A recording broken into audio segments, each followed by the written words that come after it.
E aí, galera do primeiro ano, beleza? Então, dando continuidade aí aos ensinos, né, as atividades de ensino remotos, esse terceiro período a gente vai falar sobre hidrosfera, como está escrito aqui, ó, hidrosfera, beleza?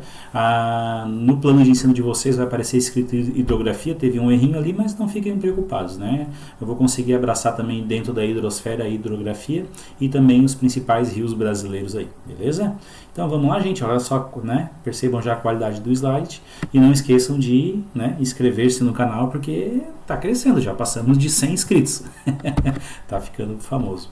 Bom, falando dos grandes conjuntos que compõem a Terra, né, a gente tem a atmosfera, que são os gases, né, a gente tem a hidrosfera, que é o que a gente vai falar agora, que são os líquidos, especialmente, óbvio, quase que exclusivamente água, né, e a litosfera, então a parte sólida do nosso planeta.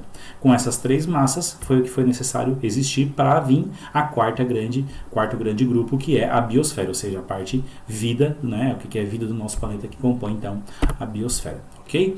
O conceito de hidrosfera é simples, né? É a quantidade, é a esfera de todas as águas que compõem o nosso planeta. Até mesmo existem muitos professores que gostam de dizer o nosso planeta não deveria se chamar planeta Terra, deveria se chamar planeta Água. Por quê? Porque quando tu olha superficialmente, 71% da superfície do nosso planeta é composto por água. Mas não é bem certo isso também, sabe por quê? Porque é o seguinte, é 71% da superfície, mas embaixo dessa água a gente tem a litosfera, ou seja, a gente tem muito mais litosfera do que hidrosfera, então não há erro nenhum em chamar o nosso planeta de planeta Terra, tá? Fica tranquilo que isso aí é só a gente que fica querendo se aparecer aí um pouquinho, mas é planeta Terra e está definido, ok, gente? Quando a gente fala das águas do nosso planeta, os componentes de água do nosso planeta, basicamente, se fala assim, a água do nosso planeta um dia vai acabar. Não, desde que o planeta surgiu até os dias atuais, ele possui a mesma quantidade de água, ok? Pode estar em diferentes estados da sua matéria, pode estar no estado gasoso, no estado sólido, no estado líquido, né? Que é o que mais interessa pra gente, especialmente no estado líquido, estar potável, né? E não salgada, certo? Obviamente, para ser potável, ela não pode estar salgada também, né? Então, se a gente pegar toda a água do nosso planeta, como aparece lá em cima, lá no cantinho, acho que pra cá, assim, ó, tem que olhar pra cá, tá? 97,5% da água de todo o nosso planeta ela é salgada, ou seja, imprópria para o consumo humano. Sobrou 2,% de água doce, que apesar do nome ela não é doce, ela só não é salgada, ok? Então a gente traz aqui para baixo agora, ó, a gente pegou 97, pegou 2,5% que sobrou e trouxe aqui para baixo. Só aquele quadrinho branco que tem ali em cima, só aquele 2,5% trouxe aqui para baixo. Desse 2,5%, ou seja, agora a gente transformou esse 2,5% em 100% da água doce do nosso planeta. 77,2% está nas geleiras ou nas calotas polares, ok? Então está no estado sólido e praticamente muito longe das civilizações. Então essa água está praticamente imprópria ou inacessível para o consumo, ok? 0,04% dela está no estado de umidade relativa do ar, né? Então também imprópria para o consumo no estado de vapor de água. 22,4%, eu vou sair um pouquinho aqui para vocês verem que a minha cabeça está bem pertinho, bem na frente, ó. Vou sair aqui, né? Vocês estão vendo aí, ó, 22,4% está no subsolo, ok? Dependendo aí da profundidade, também inacessível. A gente sabe que tem uns lugares aí que a gente tem a tal da ponteira, né, o poço artesiano, que a gente consegue extrair essa água, né? Mas o recurso mais comum para a gente consumir água aí é a água dos rios, oceanos e pântanos e assim por diante, né? Que está no estado líquido e tal, e que desse 0,36%, a gente também não sabe quantos por cento está inacessível ao nosso consumo. Não é que esteja inacessível, mas impróprio, essa é a palavra mais correta, né, para o nosso consumo devido à poluição, certo?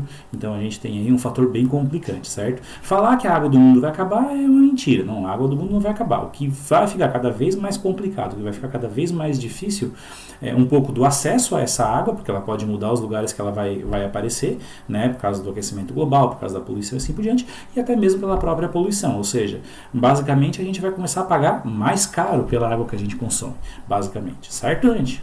Então é isso aí. Bom, já que a gente falou das grandes massas de água, 97,5% da água do mundo está nos oceanos, a gente tem aqui, ó, o nome dos 5 oceanos, né? O Oceano Atlântico, eu vou aqui com o mouse aqui para mostrar para vocês, ó, meu mouse está verdinho aqui, ó, até para chamar mais atenção. O Oceano Atlântico é o mais famoso aqui para nós porque é ele que banha a costa brasileira, né? O Oceano Índico, que é o menor de todos, e o Oceano Pacífico, que aparece 2 vezes o nome aqui, Porque a gente já viu em cartografia, né, que essa parte aqui extrema aqui, ela vai aparecer lá do outro lado lá, porque fecha o globo, né? A gente tem aqui um planisfério aqui para mostrar essa situação para vocês.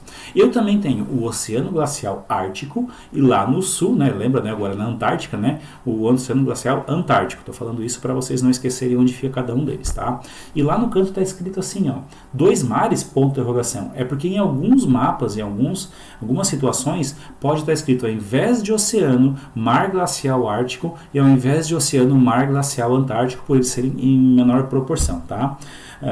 Isso pode acontecer, certo? Depende do autor. É normal chamar de oceano e não é tão normal chamar de mar, mas pode acontecer de encontrar. Quando a gente fala assim que vai para a praia e vai dizer assim, eu vou tomar um banho de mar, o que eu estou querendo dizer? Eu estou querendo dizer que eu vou tomar naquela porção da água oceânica que está mais próxima da costa, tá? Então, digamos assim que todo oceano tem o seu mar, que é a parte que está em contato com o continente, ok? Mas nem todo mar tem seu oceano, porque tem os mares menores, né? Como a gente pode ver, aliás, a gente vai ver daqui a pouquinho, né? Eu troquei o slide aqui, ó. Eu lembrei que aqui tem o slide do mar, aqui está o slide do mar, mas a gente já vai falar sobre eles, né? Vamos falar um pouco de relevo de fundo oceânico. Eu vou com o mouse aqui de novo, vocês vão me acompanhando, ó. A gente tem essa parte aqui que é a parte continental, que é como onde a gente mora, né? A gente mora na superfície do nosso planeta. E aqui eu já estou entrando, né? Já dá para perceber aqui que já tem água por aqui, ó. Isso aqui é a plataforma continental. Para vocês terem mais ou menos uma ideia de distância aqui, ó. Se isso aqui fosse a costa catarinense aqui, ó, litoral catarinense, litoral gaúcho, isso aqui teria algo em torno de 200 a 300 quilômetros daqui até aqui, ó. Tá? 200 a 300 quilômetros. É a parte que ela vai afundando aos poucos, ok? Pode ver que no outro lado aqui, ó, bem aqui em cima da minha cabeça, aqui em cima, a plataforma continental quase não existe, já é uma queda. Isso aqui seria muito semelhante ao que acontece na costa chilena, né? Não tem a plataforma continental, já é direto esse nome aqui, ó, talude continental, ok? Talude continental, é esse precipício que tem aqui, ó. Esse precipício é o talude continental, tá? É onde começa então a região pelágica, a região mais funda do nosso oceânico, a bacia oceânica, também chamada de região pelágica. Essa profundidade média aqui na região pelágica é algo em torno de 5.000 metros, ou seja, 5 quilômetros, né? Enquanto na plataforma continental a profundidade aqui chega aos 200, 300 metros de profundidade, vem o talude, tem aquela queda bem abrupta aqui, certo? E aí aqui a gente tem então a parte mais profunda do oceano, né? Onde tem algumas elevações, dependendo de uma ilha vulcânica, vai formar uma ilha vulcânica, né? Onde tem placas tectônicas se chocando ou se separando, pode haver a formação de montanhas, né? Que é a dorsal mesoceânica, a gente vai ver uma imagem bem bacana, tridimensional da superfície do nosso planeta falando sobre isso, né? E às vezes também até mesmo quando as placas elas estão se separando, às vezes quando elas estão se encontrando, elas estão subindo e formando dorsal oceânica, né? E às vezes elas estão se abrindo e o magma que está embaixo não consegue vir para a superfície, fica só a rachadura. E aí forma a famosa fossa abissal, que são os lugares mais profundos dos nossos oceanos, que podem chegar aí na casa dos 11 quilômetros de profundidade, que é a fossa abissal mais profunda do mundo, que é a fossa das Marianas, que fica no sul do Japão, ok? Onde tem os peixes abissais, onde não tem iluminação, o ser humano também não consegue chegar lá sem estar dentro de um aparelho, alguma coisa, que a pressão é absurda, né? As condições de pressão lá são muito grandes, imagina, são 11 quilômetros de água em cima de você te pressionando, então é bem complicado, ok? Então isso aqui é um esqueminha, esse esqueminha que vocês estão vendo aqui é um esqueminha, né, que representa as formas, né, o relevo do fundo oceânico. E essa imagem aqui, ó, é uma imagem de satélite tridimensional que ela consegue captar o fundo oceânico, tá? Essa parte que está amarelada, que vocês veem aqui em cima de mim, onde está circulando o mouse, aqui ó, são os continentes, é o mundi, né? O mapa mundi, como a gente está acostumado. Não é bem um mapa porque falta um monte de informações, mas é uma imagem de satélite. E isso aqui, ó, que vocês estão, eu estou acompanhando com o mouse aqui, ó, vocês estão vendo, ó, o mouse está andando ali, ó. É uma cadeia de montanhas do fundo oceânico. Essa cadeia de montanhas, na maioria delas, já tem 2.000 metros de altitude em relação de altura, em relação ao chão que ela está. Como o mar tem mais de 5 km de profundidade nessas regiões, ainda falta 3 km para ela aparecer na superfície. Quem sabe daqui a alguns milhares de anos, né, jorrando lava, o vulcão entrando em erupção lá no fundo do oceano e assim por diante, né, essas cadeias oceânicas elas apareçam na superfície e formem ilhas, quem sabe daqui a alguns milhares de anos, novos continentes, tá? Olha uma coisa doida que vai acontecer agora. Eu vou tomar um pouquinho do meu suco verde aqui, tá? E vai parecer que eu não estou tomando nada. Por quê? Porque ele é verde e ele é da cor da minha parede verde.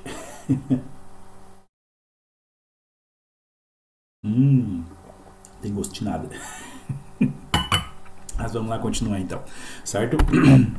Aqui é a parte que eu ia falar para vocês sobre mares, ó. O mar é uma porção bem menor de água salgada, ok? Então, por exemplo, aqui eu tô vendo o Oceano Atlântico aqui, né? Isso aqui é a Europa, ó, aqui é a bota da Itália, né? Onde faz o formato da bota da Itália.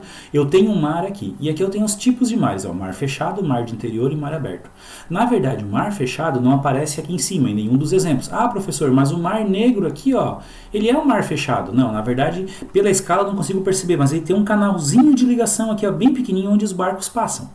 Tá? Então ele tem um contato com o mar Mediterrâneo, que por sua vez tem um contato com o Oceano Atlântico, certo? O Mar Negro, por ser estrangulada essa entrada, ela se caracteriza aqui, ó, como o mar de interior, onde estou circulando o mouse aqui, ó, mar de interior, né? Se não tivesse essa ligação, seria o quê? Um mar fechado, como o Mar Aral, como o Mar Morto. O Mar Morto ele não tem ligação com nenhum oceano, ele é água salgada, certo? Para ser mar tem que ser água salgada, né? É essencial isso, né? E aí só fica a questão de ele ter ligação ou não com o mar. Se ele tem uma ligação estreita, é mar de interior. Se ele não tem ligação, mar fechado. Se ele tem uma ligação mais aberta, né? Digamos assim, um pouco mais evidente, assim, bem grande, aí ele é um mar aberto e vai estar ligado com o oceano. Certinho? Tranquilo, né? Muito bem explicada essa parte. As correntes marítimas. Bom, quando a gente começou o ano letivo, a gente falou sobre os ventos, né? Como é que se originam os ventos, e uma das principais causas dos ventos que são mais constantes é o movimento de rotação da Terra, 1.666 km por hora. Ou seja, esse movimento de rotação da Terra ele é muito veloz, né? A gente muito pequeno em relação ao planeta não sente esse movimento, mas a atmosfera e a hidrosfera sentem. Então essas águas oceânicas elas se movimentam e criaram um movimento contínuo, e onde está mais quente, onde está mais frio leva calor, onde está frio, onde está calor leva... Enfim, conforme vocês podem ver as flechinhas aí, né, existem umas trocas de temperaturas em que tem diversas situações que aparecem nesse mapa aí, ok? Não vou me ater tanto aqui nas correntes marítimas porque existem milhares delas, mas algumas são famosas. Por exemplo, a corrente aqui de Humboldt, né, que aparece ali, estou circulando o mouse ali, do Humboldt, é uma das responsáveis pela formação do deserto aqui, ó, que tem aqui o deserto mais seco do mundo, o deserto do Atacama, né, que não deixa entrar a umidade, né, além de ela trabalhar na superfície oceânica, ela também chega até influenciar na atmosfera, não deixa a umidade evaporar naquela região e acaba levando a umidade para outros lugares. Beleza, gente? Então, uma coisa bem doida, né? Qual é a diferença entre lago, lagoa, lago, laguna e açude? Bom, o problema maior está aqui nesses dois aqui, ó, lagoa e lago. Tá? Porque os livros vão dizer que lagoa é uma porção de água menor e lago é uma porção de água maior, mas não diz. Nenhum deles diz a partir de qual tamanho passa a ser lago e a partir de qual tamanho, até tamanhos menores, é uma lagoa, entendeu? Então fica meio que um misto assim dependendo de onde você está, tem uma porção de água menor, é uma lagoa. Tipo, a gente tem aqui por perto a Lagoa do Sombrio, né? Mas se eu comparar a Lagoa do Sombrio para a Lagoa do Caverá, aí parece que a Lagoa do Sombrio acaba de virar um lago. Então fica meio estranho isso. Tem até alguns autores que consideram que lago é o que está acima de 600 metros de altitude, ou seja, onde o mar nunca chegou a alcançar, né? Ou seja, não teve nenhum contato com o oceano ao longo da história do nosso planeta. E a lagoa está abaixo de 600 metros. Mas fica mais fácil a gente identificar mais pelo tamanho, tá? Então não se julga muitos erros a partir dessa questão aí de chamar de lago ou lagoa, tá? A questão principal começa nos conceitos de laguna, tá? O que é uma laguna? Aqui vocês estão vendo a cidade de Laguna, que tem esse nome porque ela está do lado de uma laguna. O que é uma laguna? É uma lagoa ou um lago, de certa forma, mas que não tem esses nomes porque ela tem um canal de ligação com o oceano. Tá? Se ele tem esse canal de ligação, mas é uma coisa interessante, esse canal de ligação, ele não é um canal que só a água só sai. Para ser uma laguna, a água tanto tem que sair como tem que voltar. Ué, como é que isso acontece? Quando tem as marés. Quando a maré abaixa, né, a água da laguna sai. Quando a maré levanta, a água do mar entra na laguna. Então eu tenho um ambiente chamado salobro, ou seja, existe uma mistura de água doce que vem do continente, se deposita no lago, na lagoa ali e tal, né? Mas que não vai ter esse nome porque vai ter uma ligação com o mar e vai trocar águas com o mar. Então vai ter uma mistura de água doce com água salgada. Não é doce, totalmente doce, e não é salgada, totalmente salgada. Então ela acaba sendo uma água chamada salobra. E o açude, que eu vou sair aqui da frente de vocês rapidinho, né? O açude que está aqui atrás de mim, o açude é só uma obra humana, né? Fabricado, feito pelo homem, uma pá, uma retroescavadeira, né? Alguma coisa que vai ali e constrói esse ambiente, ok? Então, tranquilo essa parte também, né, gente? O rio e seus componentes, barbaridade, né? Olha só que difícil, nascente, onde o rio nasce. Afluente, né? Existe um afluente principal, existe um afluente maior e assim por diante, e existe a foz, né? A figura aqui do meu lado, que agora eu estava me enganando, aqui desse ladinho aqui, ó, aqui bem em cima de mim aqui, ela está mostrando o nome desses componentes de um rio, né? E aqui eu aproveito para vocês, para passar o mouse para vocês e dizer algumas coisas interessantes. Imaginando que esse aqui é o rio Araranguá, por exemplo, né? Quando o rio Araranguá nasce, ele não nasce com o nome de rio Araranguá, ele nasce com o nome de rio Pinheirinho, se eu não me engano. E aí ele vem, ele se transforma em último rio, daqui a pouco ele se transforma em rio Itopava. Aí quando o rio Itopava se encontra com o rio Mãe Luzia, é que daí ele passa a ter o nome de rio Araranguá. Mas se eu falar o nome do rio como um todo, ele vai receber o nome do rio maior, que é o rio que vai estar mais próximo da foz, que é onde ele vai ganhar muito tamanho por causa dos seus afluentes. O nome de toda a bacia hidrográfica, olha só, o nome de toda a bacia hidrográfica recebe o nome do rio principal, ou seja, o rio maior, o rio que mais chama atenção, igual o rio Amazonas. O rio Amazonas ele só passa a se chamar rio Amazonas quando ele se encontra em Manaus, o Rio Negro e o Rio Solimões. Ali ele passa a se chamar Rio Amazonas, mas todos os rios que compõem aquela bacia hidrográfica vai se chamar Bacia Hidrográfica do Rio Amazonas, que é o rio maior, que é o rio mais famoso, digamos assim, ok? E os afluentes são os rios menores que vão se encaixando nos rios maiores. Tá? Só uma dica aqui para vocês, quando é margem direita ou margem esquerda, afluente direito ou afluente esquerdo, tu tem que levar em consideração a correnteza. Tá? Porque é aquela história, eu posso estar de frente para o rio e o direito ser desse lado e o esquerdo ser desse lado. Agora, se eu me virar de costas, o direito vai estar desse lado, entendeu? Vai inverter. Então, para não ter esse problema, para ficar convertido, tem sempre que se posicionar em direção à correnteza do rio. Então, se posicionou na direção da correnteza do rio, essa é a margem direita, onde tem os afluentes direito, essa é a margem esquerda, onde tem os afluentes esquerdos, ok? Beleza? Alguma curiosidade aqui para vocês, né? Rios e seus componentes. Eu coloquei isso aqui como curiosidade porque tem agora uma nova página no Instagram chamada Meandros da Geografia, muito boa, com bastante curiosidade, né? Assim como tem o Geografia News, né? E outras páginas aí que eu sigo, mas esse Meandros da Geografia agora surgiu e está com um material bem bom divulgado aí no Instagram, tá? Pode seguir lá, @Meandros da Geografia, ok? E aqui mostra os rios de planície que eles têm muitas curvas, né? E essas curvas são chamadas de meandros, daí que vem o nome Meandros da Geografia, só para fazer uma associação. E a imagem que está aqui, que eu vou sair aqui para mostrar para vocês, ó, né? Mostra aí então a questão dos rios, dessas curvas ao longo do tempo, elas irem se apagando assim de certa forma, irem ficando meio esquecidas, porque o rio ele é muito lento, né? Ele fica fazendo assim. Se fosse um rio com muita correnteza, se fosse um rio com muita correnteza, ele correria mais veloz e não teria tantas curvas assim, ok? Aqui a gente tem dois tipos de foz, né? Aqui propriamente já é a foz do rio Araranguá. Eu vou sair aqui de novo para vocês, para facilitar a visualização, ó. O rio Araranguá não tem nenhuma ilha, então se chama foz de estuário. Quando tem ilhas na foz, como aparece aqui, ó, é uma foz de delta, foz deltaica, ok? Essa é a única diferença de foz de estuário e foz de delta, certo, gente? Bom, quando a gente está falando em águas ainda, né, está falando sobre hidrosfera, a gente tem a água subterrânea, né? A gente falou ali no começo ali que 27% da água doce do planeta está no subterrâneo. Então ela está meio que própria para o consumo, dependendo da profundidade que ela está. E como que essa água chegou no subterrâneo? Não veio do subterrâneo, ela veio da superfície e foi penetrando, né? E à medida que ela vai penetrando, ela vai sendo filtrada. Então, geralmente, a água subterrânea ela é uma água de boa qualidade pela sua filtragem. Agora, o problema é como está essa superfície, né? Se é uma superfície que recebeu agrotóxico, se é uma superfície com esgoto a céu aberto, aí, alguma coisa nessa situação que também vai penetrar e aí vai ser uma água poluída, digamos assim, uma água imprópria para consumo, né? Mas geralmente ela passa por várias etapas, por várias camadas de solo e lá embaixo ela encontra espaços entre as rochas ou até mesmo aquelas rochas que são bem porosas que conseguem acumular uma grande quantidade de água que são chamadas de aquíferos, né? A gente tem os aquíferos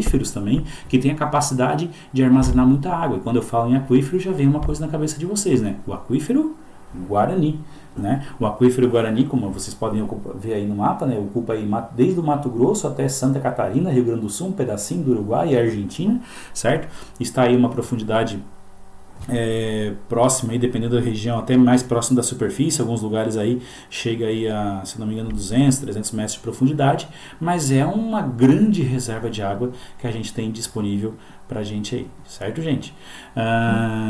Então é isso, o aquífero Guarani, beleza, fechou. E para encerrar essa primeira parte aqui da hidrosfera, né, só a questão da Antártida, já que a gente falou sobre geleiras, né, se fala muito sobre a Antártida de vez em quando, que existe até uma proposta de divisão política da Antártida, né, mas enfim, existe um tratado já assinado há bastante tempo entre os países em que a Antártida ela só pode ser explorada cientificamente, certo? Por enquanto se respeita isso. Mas conforme os recursos vão acabando, vão diminuindo em alguns países, eles começam a abrir os olhos, né? Como já se abre os olhos para outros planetas, também estão abrindo os olhos para a Antártida e quem sabe futuramente pode ter aí alguma situação conflituosa envolvendo os países com interesses. Então essa imagem que vocês estão vendo aqui, né? Eu vou chegar aqui um pouquinho para o lado, não, eu tenho que chegar para cá para vocês verem melhor, né? Vocês têm aí um misto aí de países requerendo suas áreas da Antártida.